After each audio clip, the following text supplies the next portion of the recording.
Syria गृह युद्ध का खात्मा इस अंदाज में होगा, इतना जल्दी होगा, इतने हाई टेंशन स्टाइल में होगा, इसका अंदाजा पुतिन नहीं लगा सके। 11 दिन में कुछ हजार लड़ाकों ने बशर अल असद को सीरिया से बेदखल कर दिया। कमांडर जुलानी ने ऑपरेशन डिटरेंस ऑफ एग्रेशन को अंजाम देकर तुर्की के स्वयंभू खलीफा को खुश कर दिया है। लेकिन ये लड़ाई अकेले कमांडर जुलानी ने नहीं जीती। एचटीएस के साथ बशर के खिलाफ सीरिया के National Front for Liberation, Ahrar al Sham, Jaish Al Itza और नूर अल दीन अल जैंकी मूवमेंट ने विद्रोह में हिस्सा लिया। तुर्की समर्थित सीरियाई राष्ट्रीय सेना के झंडे तले आकर सभी ग्रुप ने बशर को मात दी है। फाइटर ग्रुप जो युद्ध में हैं उन्हें तो सब जान रहे हैं, लेकिन जिन महाशक्तियों ने पर्दे के पीछे रहकर सीरिया सिविल वॉर का फैसला किया, उन्हें क्या हासिल हुआ? सीरिया में तख्ता पलट क्या अमेरिका की जीत है? सीरिया में बशर की हार क्या पुतिन की शिकस्त है? दमिश्क में कमांडर जुलानी का दबदबा अर्दवान की कामयाबी है, या फिर ये एक नए महायुद्ध का आगाज है?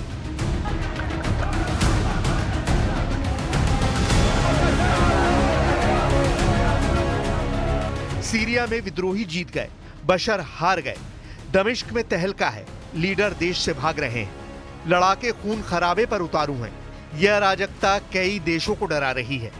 वजह यह है कि जिस सत्ता को क्रांति नहीं बदल सकी, जिस लीडर को अमेरिका नहीं हटा सका, जिस सीरिया को इजराइल काबू नहीं कर पाया, वहां एक लड़ाका गुट ने 50 साल पुरानी सल्तनत को उखाड़ फेंका है। ये सीरिया की राजधानी है, राजधानी दमिश्क। तांडव मचा रहे एचटीएस के लड़ाके हैं। बशर अल असद के तख्ता पलट का ऐलान टीवी प्रसारण से किया गया, गलियों में गोलीबारी कर जश्न मनाया गया। बशर की बादशाहत को बर्बाद करने वाले कमांडर जुलानी ने मुनादी की है कि अब सीरिया में विद्रोही सर्वे सर्वा हैं। उधर सीरिया के प्रधानमंत्री गाजी जलाली ने बयान जारी कर सत्ता हस्तांतरण का ऐलान किया है।